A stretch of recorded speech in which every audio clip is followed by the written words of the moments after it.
We're going to dive into our discussion and comparison of a couple of point-to-point WAN protocols now, HDLC and PPP. And we're going to run a lot of labs in the next couple of sections here. And we've got router 1 on serial 1. We're going to put the IP address 172.12.13.1/24. And on the other end of the point-to-point serial link, we will put 172.12.13.3.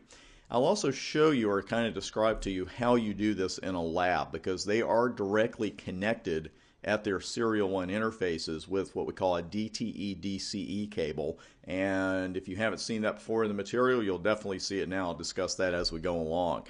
Now, Cisco, just to be different, not really, has its own HDLC variation. It's known technically as CHDLC, and with a little C in front of it, I just think it looks more like a chemical element than a protocol.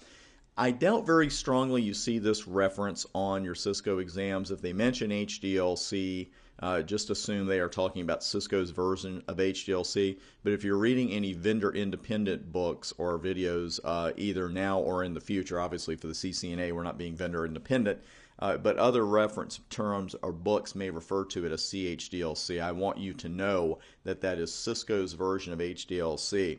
Now, the reason they developed their own was that the original HDLC did not support multi-protocol situations or multi-protocol networks.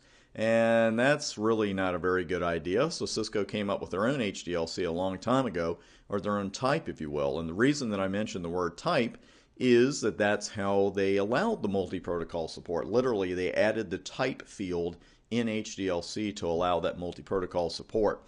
A couple of other notes here. Cisco's version of HDLC is not Cisco proprietary. You would think it is, but it isn't.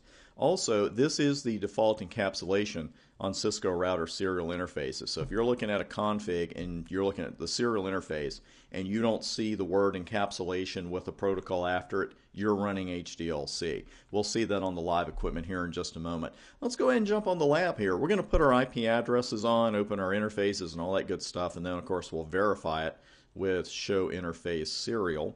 So let's jump right in. So 212.13.1.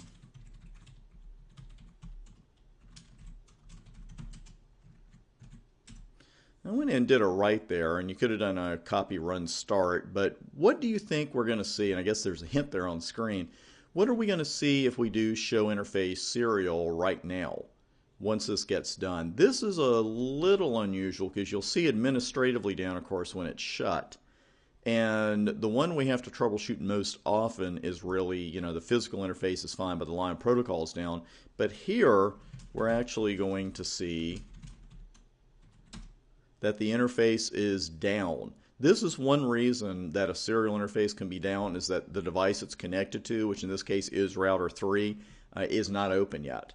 So we expect to see down and down right now. It's just because we haven't finished the configuration. Also note right here, encapsulation HDLC. So again, if you look at the config and you don't see an encapsulation named, then you're running the default, and that is Cisco's HDLC. Let's hop over to router 3.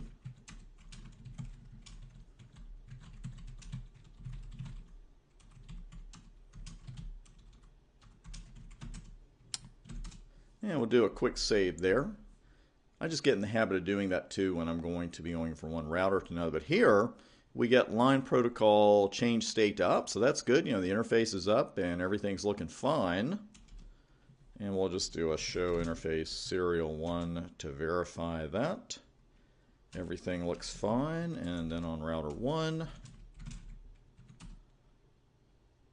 And we seem to have had a problem just pop up. Serial 1 is up, line protocol is down. Let's go back to router 3 and double check that, and you can see the exact same thing. Whether you're troubleshooting or whether you're configuring something for the first time, I beg of you, and when you see a line protocol come up, stick around for a minute or so and make sure it stays up. Because you could have a couple of different kind of mismatched things that we're going to be looking at, all of them in this section.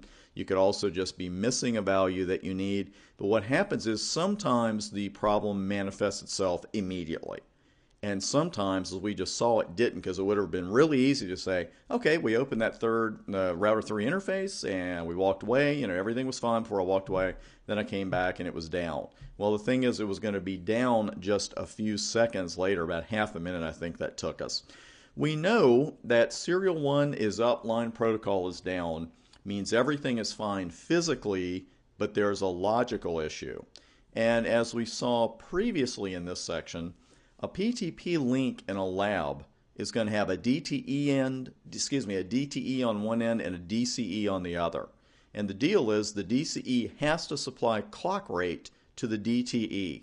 And this is a great little hidden command I'm about to show you, and do not freak when you see how much output there is with this, because 99% of it we don't need, and only Cisco's tech support can even tell us what it means. So let's jump in here with show controller serial.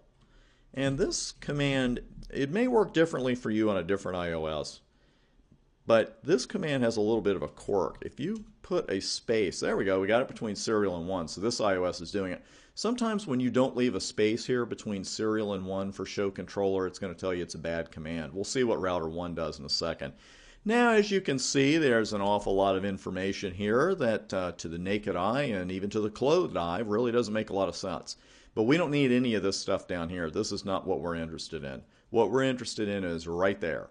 That tells us that this end of the cable, the DCE end, is connected to this router, router 3. We know that this is the end that has to supply the clock rate. This stops you from having to go in your lab or something and say, okay, let me go through all these cables and see if I can figure it out. Because the DTE DCE cable, it's going to be labeled or actually stamped into the connector DTE or DCE. But this is a really handy command to know that you can use to see that same information. Let's try the show controller. Yeah, that one did it. That's really odd. It's just a little quirk I've noticed over the years. So just put a little space there, no problem. And we can see that R1 is the DTE cable. If we saw DCE here too, we know we've really got a miscabled pod. But the DCE end has to supply the clock rate to the DTE end. Now let me show you another little thing here. Interface serial 1, and I know I'm on the DTE. You're going to get a message from the router, obviously, that says this command applies only to DCE interfaces. I doubt very seriously the exam is going to be so kind. So if I were you, I'd kind of have that memorized. And that show controller command is a good one to know, obviously. It doesn't matter. Whoops. Is this one where I have to do it in 2 words?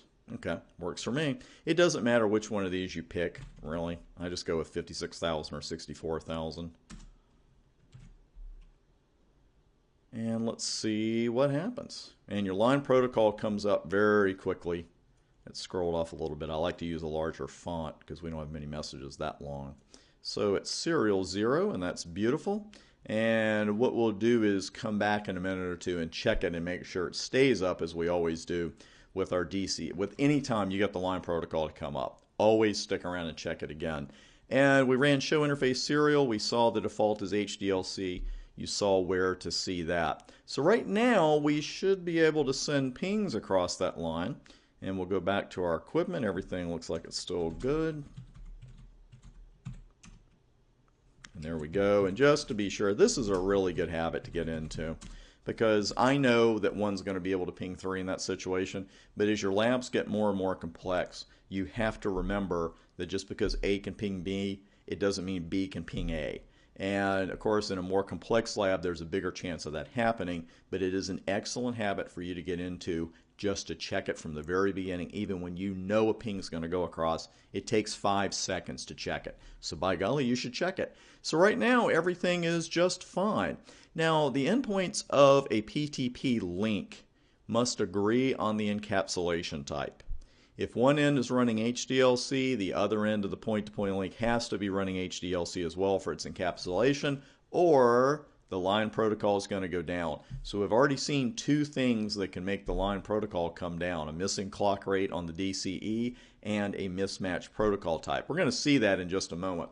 Now, again, you're going to have your physical connectivity. That's no problem. We're going to go right back to the routers right now, and I'm going to cause a mismatch because we're going to start with PPP here. And let's go up to router 3 and look at our choices for encapsulation.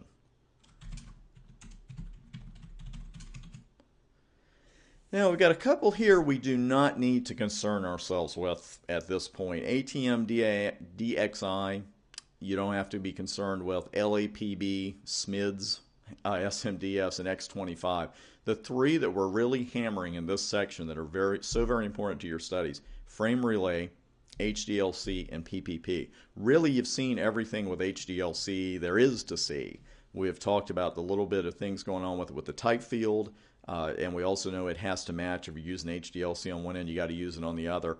But we're going to talk about some shortcomings with HDLC in a moment, because you're generally going to be running PPP over your point-to-point links. Frame relay, we're going to do a lot of lab work with that later, and that's more for multi-point. That's not really a point-to-point protocol. Right now we're going to pick PPP, and we have no choices, so we'll take that.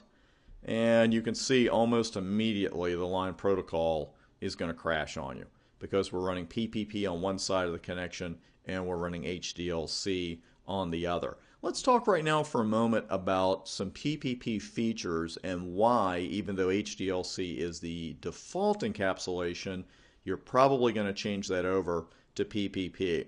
Well, PPP just offers a lot of features that HDLC does not. And a couple of those features, and this is just a couple of them: authentication through the use of the password authentication protocol, PAP, and the challenge handshake authentication protocol, CHAP. We also have support for error detection and error recovery features, and there is multi-protocol support. Now, we mentioned this, Cisco's HDLC does offer that, but the original HDLC does not, so it's a big plus there. Now, we can authenticate over PPP with either PAP or CHAP, and just looking at the names, maybe that challenge handshake is a little better authentication than PAP, but you also know that anytime we have two choices for the same task, you know you're going to see that on your exams. You know you're going to see the comparisons, and we got to know them inside and out. So we're going to discuss both of them while seeing them both in action on the live routers. And the first thing we'll do when we come back is have PPP running over the link on both ends, make sure the line protocol comes up, and then we'll discuss CHAP and PAP just a bit, and then configure them both and debug them both on the live equipment. We'll do that on the very next video. See you there.